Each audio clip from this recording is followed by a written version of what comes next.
Imagine life is like a giant game. The crazy part is, most people are playing it blindfolded. They're following rules they don't even know exist. And then they wonder why no matter how much effort they put in, they still end up stuck in the same cycle.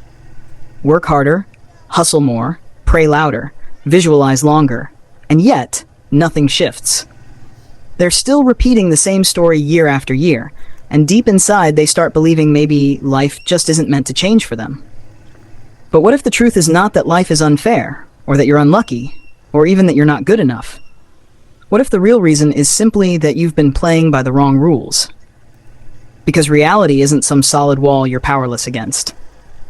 Reality is more like a mirror, and a mirror doesn't show you what you want, it shows you what you are. Here's the thing, the people who seem to win at life, the ones building wealth, freedom, influence, whatever it may be, they've tapped into something most people never even realize. They've learned the hidden laws of reality, and once you know them, you stop chasing life, and instead, life begins chasing you. I need you to understand this right away. Spirituality without the ability to shape your reality is just vanity. You can read all the books, listen to all the teachings, say all the affirmations, but if nothing inside you actually shifts, then nothing outside will. That's why you keep running in circles. Reality is not caused by what's out there. Reality is the effect. The cause is always what's happening in here, your beliefs, your expectations, your emotions, your state of being. And that's why this matters. Because if you've been frustrated, if you've been stuck, if you've been wondering why nothing is working, it's not because you're broken. It's because no one ever taught you the real rules of the game. But that changes now. Because I'm going to share with you the 5 laws that govern reality itself. Once you align with these laws, you'll stop feeling powerless, you'll stop doubting if life will ever change, and you'll start realizing it's already responding to you. Most people think life changes because of their intentions. I intend to be rich, I intend to get healthier, I intend to build a business, I intend to find love. And if you look around, almost no one wakes up saying I intend to fail. Everyone intends for better. That part is human nature. No one says I intend to stay broke forever, or I intend to keep sabotaging my health. We all intend to improve. And yet, despite all these good intentions, despite all the affirmations, the vision boards, the diets, the new gym memberships, the courses, the late-night hustle sessions, most people's lives remain the same year after year. Why? Because intention isn't what drives your reality. Attention is. And that's the trap most people never see. You can intend to get wealthy, but if your attention is constantly on bills, debt, and scarcity, you keep aligning yourself with lack. You can intend to find love, but if your attention is always on rejection, heartbreak, and why people always leave me, you keep aligning yourself with loneliness. Intention is a wish. Attention is a frequency. Attention is alignment. Let me repeat that because it's the most important thing you'll hear in this entire video. Attention is alignment. Neville Goddard wrote about this in The Power of Awareness. The Hermetic texts talk about it through the law of neutralization. Modern neuroscience explains it with focus and neuroplasticity. But you don't need big words. Just look at your own life. Wherever your attention goes, your energy follows. And wherever your energy flows consistently, that becomes your reality. Think about it. You can intend to buy a red car. Great intention.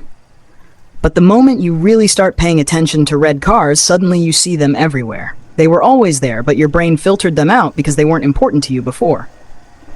That's called your reticular activating system at work. Attention tells your brain what to prioritize, what to filter, what to bring forward. Intention without attention? It's just background noise. And here's where it gets even deeper. The game of reality isn't testing whether you want something. Everyone wants something. The game is testing whether you can shift your attention into alignment with already having it. Most people stay in the energy of wanting. They say, I want more money. But by focusing on wanting, they're admitting they don't have it. And so reality mirrors that. More wanting, more lack. Your attention has to shift from wanting to being, from lack to possession, from problem to provision. That's why manifestation feels so hard for most people. They say, I'm visualizing, I'm journaling, I'm praying. But then they spend the rest of the day scrolling through social media, comparing themselves to people richer than them and worrying about bills, telling themselves how unfair life is. Their attention is split, and their alignment is sabotaged. It's not that the universe ignores their intention, it's that their attention cancels it out. Reality is nothing more than a mirror of your inner state, delayed just enough to trick you into thinking it's separate. But it isn't. Reality is a reflection of frequency. Frequency is just vibration that gained momentum. Vibration becomes frequency. Frequency becomes state of consciousness. State of consciousness becomes reality. That's the chain. So let me make this practical. If you wake up broke, stressed, and overwhelmed, the temptation is to give all your attention to those feelings. The overdue bills, the empty account, the fear of failure. But the more you give attention to that state, the more you align with it, and the more reality multiplies it. On the other hand, if you deliberately shift your attention, not denying reality but choosing what to magnify, you start aligning with a different frequency. Gratitude for what's already here. Vision for what's possible. Expectation instead of desperation. That's why some people look like they're lucky. They're not lucky. Their attention is disciplined. They don't waste it on frequencies that drain them. They know the game of reality is attention management. And that's the first law to outsmart the game. Attention beats intention. You don't get the reality you intend. You get the reality you attend to. So the question for you is, where's your attention really going? Not where you say it's going, but where it's actually flowing moment to moment. Because if you're honest, you'll see that most of your attention leaks into survival mode, fear, comparison, negativity, and doubt. And as long as it does, your reality will keep mirroring those states back at you. But once you redirect it, even just a little, toward the state of already being, already having, already aligning, reality has no choice but to rearrange itself to match. And here's the crazy part. This isn't complicated. The only reason it feels complicated is because your old frequency, the old you, wants to keep its grip. It whispers, this can't be that simple. Life's too hard. You need to struggle more. That's not truth. That's just conditioning. And the more you believe it, the more you stay trapped. So if you take one thing from this, don't measure yourself by your intentions anymore. Measure yourself by your attention. Because that is your alignment. And alignment is the game. This is just the first law, and already it flips everything upside down. Next, we'll build on this foundation and explore how misdirected attention creates misdirected reality, and how to shift it deliberately. That's where the real power begins. Here's the trap almost everybody falls into. They live in a constant state of wanting. They want more money. They want more time. They want success. They want freedom. And if you're honest, maybe that's been you too. You wake up every day with this feeling of lack, thinking, if only I had more, then I'd finally feel secure. Then I'd finally be happy. But here's what I discovered. The more you stay in wanting, the more you stay in lack. Wanting is not neutral. Wanting is a frequency, and that frequency constantly tells your reality, I don't have it yet. And reality is just a mirror. So what does it reflect back? More wanting, more lack, more delay. It's subtle, but it's deadly. Because nobody wants what they already have. If you're holding a glass of water in your hand, you don't say, I want water. You already have it. If you're wearing shoes, you don't wake up saying, I want shoes. You already have them. Wanting by its very nature means separation. It says, this is not mine. And the universe always mirrors that state. This is why the second law of outsmarting the game of reality is so powerful. It teaches you to shift from wanting to already having. To stop vibrating on the frequency of someday and start living in the vibration of it is done. And I know right now your logical self is resisting. It's saying, how can I act like I already have money when my bank account is empty? How can I act like I already have success when my life doesn't show it? Isn't that lying to myself? But this is where you have to remember. The physical world is only the effect. The cause is your frequency. Think of it like planting a seed. When you plant a mango seed, you don't walk away complaining, I don't have a mango tree. I don't have fruit. No, you know the seed has everything it needs inside. The mango already exists in potential. It just hasn't unfolded yet. So you live as if it's done. You water it, You nurture it, you expect it to grow. That's exactly how vibration works. The Bible puts it this way: faith is the substance of things hoped for, the evidence of things not seen. Notice the wording. Faith is substance. It means the unseen already exists, even if your physical eyes can't detect it yet. That's why God spoke things into existence from the beginning. He didn't want light. He said, "Let there be light," as if it already was, and it appeared. I had to learn this in my own life. For years, I lived in wanting. I wanted to earn more. I wanted to escape survival mode. I wanted to experience freedom. But the more I wanted, the more stuck I stayed. I was vibrating lack, so reality mirrored lack. It wasn't until I started shifting into a state of already having that things began to change. I started visualizing my life not as someday, but as already here. I wrote in my journal in the present tense, as if it had already happened.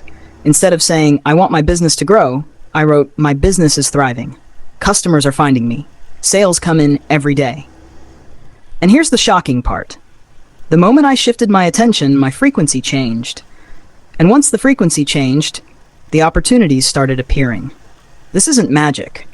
It's alignment. When Peter cast his nets all night and caught nothing, he was in wanting. He was focused on the lack of fish. But when Jesus said, "Cast your net on the right side," and Peter obeyed, suddenly his nets overflowed. Did the fish suddenly appear out of nowhere? No. The fish were always there, but his attention shifted. His alignment shifted. And the moment he moved into obedience, the reality mirrored abundance. That's how it works for you too. You're not waiting on provision. It's already near. But as long as your vibration is locked on wanting, you'll never see it. Just like Hagar in the desert, crying that her son was going to die of thirst, not realizing there was already a well right beside her. The well didn't suddenly appear. It was there the whole time. She just couldn't see it until her awareness shifted. Wanting blinds you. Having opens your eyes. So let me ask you, what are you constantly saying you want?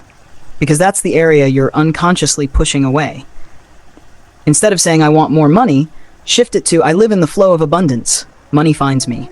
Instead of saying, "I want to be free," shift it to, "I live in freedom. I choose how I spend my time." Instead of saying, "I want love," shift it to, "I am surrounded by love. I embody love." This isn't about tricking yourself. It's about aligning your frequency to the truth. Because the truth is, everything you could ever need is already created. Tesla said, "If you want to know the secrets of the universe, think in terms of energy, frequency, and vibration." That's what this is. You don't create abundance, it already exists. You align with it. And alignment is having. Here's the practice. Catch yourself when you're wanting. Pause and flip it. If you say, "I want," replace it with, "I have." Write it. Speak it. Feel it. Not as a future hope, but as a present state. And yes, at first, your logical mind will fight it. It will scream, "But look at your bank account. Look at your life." That's okay. You're not lying. You're planting. And if you keep planting the frequency of having, eventually the harvest will come. I know this because I lived it. When I shifted from wanting success to having it vibrationally, things began moving fast. Customers showed up, sales multiplied, and doors opened that I never could have forced open with logic alone. That's why this law is so powerful. It exposes the biggest lie of manifestation, that wanting is enough. It's not. Wanting keeps you stuck. Having sets you free. So here's the challenge I want to leave with you today. Spend the next 24 hours monitoring your language. Every time you catch yourself saying, "I want," replace it with, "I have." Write it on paper. Speak it out loud. Feel it until it becomes real in your body. Because the moment you shift your frequency, your reality has no choice but to mirror it back. And this is just the second law. We've only begun. In the next part, I'm going to take you even deeper into the next law of the game of reality, where you'll see how energy multiplies based on focus, and why most people unconsciously multiply lack instead of abundance. Here's something I learned the hard way. Your life doesn't expand because of what you intend. It expands because of what you focus on. You can sit around with the best intentions in the world. I intend to make more money. I intend to be healthier. I intend to have a better relationship. Great. But let me ask you this. Where's your attention the rest of the day? Because if your attention is on bills, on fear, on what's missing, then you're multiplying exactly that. This is the law. Energy multiplies by focus. Think about a magnifying glass in the sun. The sunlight is always there, the energy is constant. But when you focus it through that glass onto a piece of paper, the light multiplies its power until the paper catches fire. Focus doesn't add new energy. It concentrates what's already there until it creates results. Your mind works exactly the same way. If your focus is scattered, 10 minutes thinking about success, 5 hours worrying about debt, 3 hours scrolling social media, comparing yourself to people richer than you, what are you multiplying? Chaos, distraction, lack. And then you wonder why your reality looks like it's against you. The truth is, reality isn't against you. It's just faithfully multiplying whatever you feed it. This is why Jesus said, "He who has eyes, let him see." He didn't say, "He who has intentions." He said, "See." Because your awareness is selective, and what you choose to see consistently is what grows in your life. The Israelites in the desert proved this point. Some saw giants and thought, "We're finished." Others saw God's promise and thought, "We're ready." Same desert, same land, same circumstances. Different focus. One group multiplied fear, the other multiplied faith. And guess who entered the promised land? Now let me make it real for you. Years ago, when I was broke, my attention was trapped in survival mode. I woke up every day focusing on what I didn't have. Every time a bill came in, I gave it my attention. Every time I thought about money, I focused on how little there was. Guess what multiplied? Lack, struggle, stress. My energy was faithfully feeding the very reality I was trying to escape. But when I started shifting my attention even just a little, something changed. Instead of spending my whole day staring at the problem, I began focusing on the possibility. I filled my mind with books, teaching, and mentors who reminded me of abundance. I started journaling not about what I lacked, but about what I was building. And slowly, the energy shifted. It was like moving the magnifying glass. At first, it felt small, almost silly. But as I held my focus, the fire started. And once the fire started, momentum took over. Here's the science behind it. Your brain has something called the reticular activating system, or RAS. Its job is to filter reality. You can't possibly process everything happening around you, so your brain decides what's important based on what you focus on. That's why when you want to buy a red car, suddenly you see red cars everywhere. It's not magic. They were always there. You just tuned your frequency. Focus tells your brain, "This matters." And your brain says, "Okay, I'll show you more of that." Now apply that to wealth, freedom, and success. If your focus is on lack, your brain will keep showing you evidence of lack. If your focus is on opportunity, your brain will start noticing doors you never saw before. And here's the kicker. It's the same world. The difference is what you chose to multiply. This is why you don't need more energy. You don't need to hustle harder or stress more. You already have energy. You just need to direct it. Because energy doesn't stay neutral. It grows wherever you place it. And yes, this also works in the negative.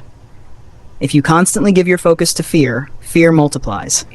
If you focus on betrayal, you'll keep seeing untrustworthy people. If you focus on how unfair life is, you'll keep finding proof. That's why some people can have every reason to succeed and still sabotage it, because their focus is stuck on the wrong frequency. But the same law that multiplies fear will also multiply faith. The same law that multiplies lack will also multiply abundance. That's why this isn't about working harder, it's about seeing differently. Paul wrote in Philippians, "Whatever is true, noble, right, pure, lovely, admirable, think about such things." He wasn't just giving good advice. He was teaching focus. He was saying, if you want your life to multiply differently, change what you're feeding your attention to. And I know this sounds simple, but don't underestimate it. This is the exact reason some people experience breakthroughs faster. They learn to focus. They stop scattering their energy on everything that drains them. They lock in on one vision, one promise, one state of being, and they hold it until it grows. Remember the saying, where attention goes, energy flows? Let me add this. Where energy flows consistently, reality grows. So let me ask you, where's your magnifying glass pointing? Are you burning holes into fear, lack, and problems? Or are you igniting possibility, growth, and abundance? Because reality doesn't choose for you. It only multiplies what you give it. And here's the best part. You don't need to get it perfect. You just need to practice. Every time you catch yourself focusing on lack, redirect. Every time you notice yourself feeding fear, shift. It's like training a muscle. The more you train your focus, the more automatic it becomes. And once it becomes automatic, momentum takes over. And when momentum takes over, life starts to feel almost unfair, in your favor. Opportunities show up. Ideas click. People arrive at the right time. And you'll look back and realize it wasn't random. It was the law. This is why the third law of the game of reality is so critical. It reminds you that you're never powerless. You are always multiplying something. The only question is, what are you multiplying?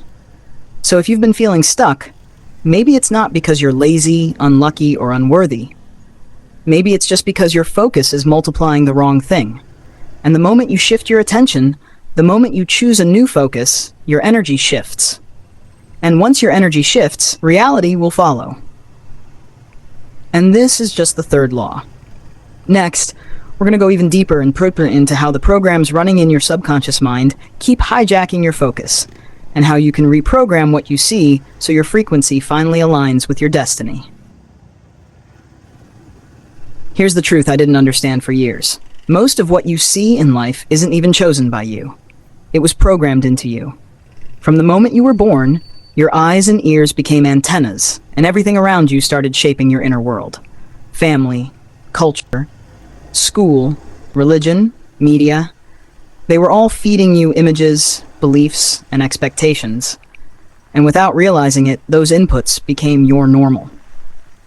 That's why some people grow up thinking wealth is impossible, while others grow up thinking it's inevitable. It's not because one group is smarter. It's because one group was programmed to see opportunity, and the other was programmed to see limitation. And here's the part that changed everything for me. Your subconscious doesn't argue with what you see often enough. It just accepts it as truth. If you repeatedly feed your subconscious images of struggle, it builds a world of struggle.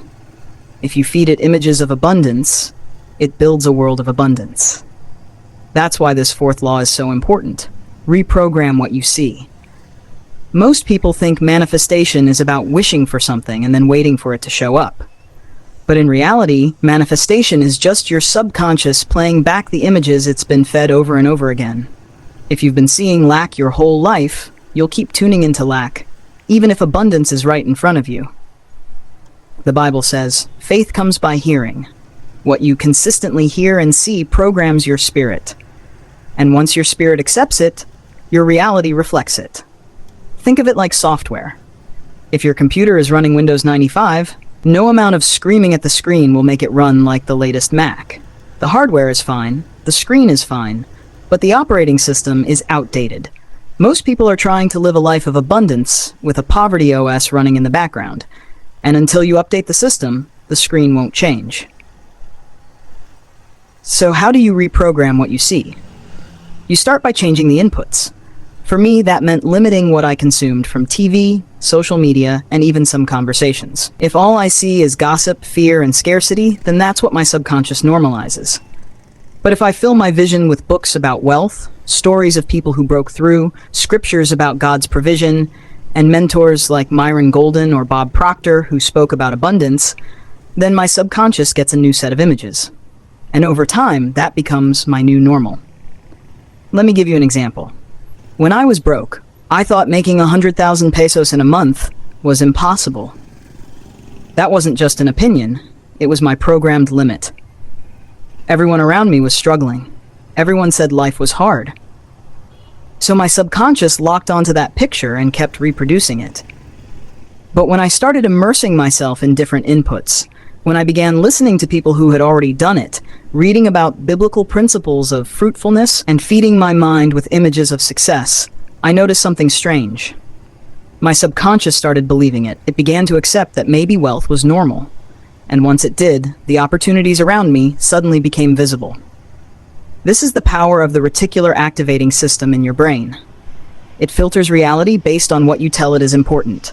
If you tell it lack is important, it will show you every bill, every struggle, every setback.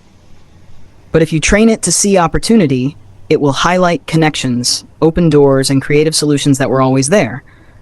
You just weren't aware. This isn't magic. It's training. It's reprogramming what you see until your inner world upgrades. The Israelites missed this too. In the desert, God promised them a land flowing with milk and honey. But when the spies went in, most of them came back saying, "We saw giants. We saw danger." They were reprogrammed by fear. Only Joshua and Caleb said, "We saw the promise. We saw opportunity." Same land, same reality, different programming. And guess who actually entered the land? The ones who reprogrammed what they saw. Now you might be asking, okay, but how do I actually do this in my life? Let me make it simple. First, audit what you see. What's on your social media feed? Who are you listening to daily? What conversations dominate your environment? Because those things aren't neutral, they're programming you. Second, replace the inputs. Start filling your vision with what you want to multiply. Read books that elevate your mind. Watch videos that challenge your limits. Surround yourself with people whose lives look like where you want to go. Third, repeat until it sticks. Reprogramming doesn't happen overnight. Just like you can't go to the gym once and expect a six-pack, you can't change your vision once and expect a new life. You have to repeat it until your subconscious accepts it as reality. For me, this is where journaling, vision boards, and meditation come in. They're not woo-woo practices, they're reprogramming tools. They give your subconscious new images to work with. And the more you see those images, the more your brain and spirit align to make them real. And let me tell you, the first time I experienced this, it felt unreal. I was used to lack. I was programmed for struggle. But as I reprogrammed what I saw, my environment began to change. Opportunities I would have ignored suddenly stood out. People I never thought I'd meet came into my life. An income that once felt impossible became normal. Because remember, your subconscious doesn't care if it's true or false. It only cares if it's repeated. If you repeat fear, it builds fear. If you repeat faith, it builds faith. And reality will always match the program. So if you feel stuck, it's not because God hasn't provided. It's not because opportunity doesn't exist. It's because your programming has blinded you.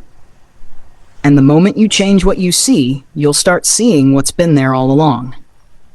That's why this fourth law is so powerful. It's the reset button. It's the OS upgrade. Reprogram what you see, and you reprogram your life. And in the next law, we're going to pull it all together. Because once you align your frequency with your destiny, everything shifts. Here's the final piece of the puzzle. Everything we've talked about, vibration, attention, reprogramming, focus, leads to this one truth. Your frequency determines your destiny. Now, I want you to really think about that. Because most people believe destiny is some far-off event, something God decides for a chosen few, or some random accident of life. But when you start understanding how reality works, you realize destiny isn't waiting in the future. It's a frequency that already exists right now. Think of it like this. Radio stations. The music is already being broadcast 24/7. But you don't hear it until you tune your radio dial to the right frequency. The music doesn't suddenly begin when you decide to listen. It's been there all along. The question is whether you're aligned with it. Your destiny works the same way. God already created the path. The Bible says in Genesis, "Be fruitful and multiply, replenish the earth, subdue it, and have dominion." That's not a suggestion, that's a command. That's your original design. Fruitfulness is the frequency of your life. Multiplication is the vibration of your spirit. But if you're tuned into fear, into lack, into distraction, you'll never hear the music of destiny that's playing for you. That's why aligning frequency with destiny is everything. I used to think if I just prayed harder, or worked longer, or waited patiently, my destiny would show up. But all that time, I was tuned into the wrong station. I was focused on lack, doubt, and survival. My frequency was set to struggle, so that's what I kept receiving. When I finally shifted, when I tuned my frequency to fruitfulness, when I chose to believe and embody abundance, opportunities started lining up. Not because they suddenly appeared, but because they were always there. I just couldn't see them before. And this is where physics and the Bible meet. Physics tells us that energy cannot be created or destroyed, only transformed. That means abundance already exists. Opportunity already exists. Wealth already exists. It doesn't need to be created, it needs to be recognized. That recognition comes when your frequency matches your destiny.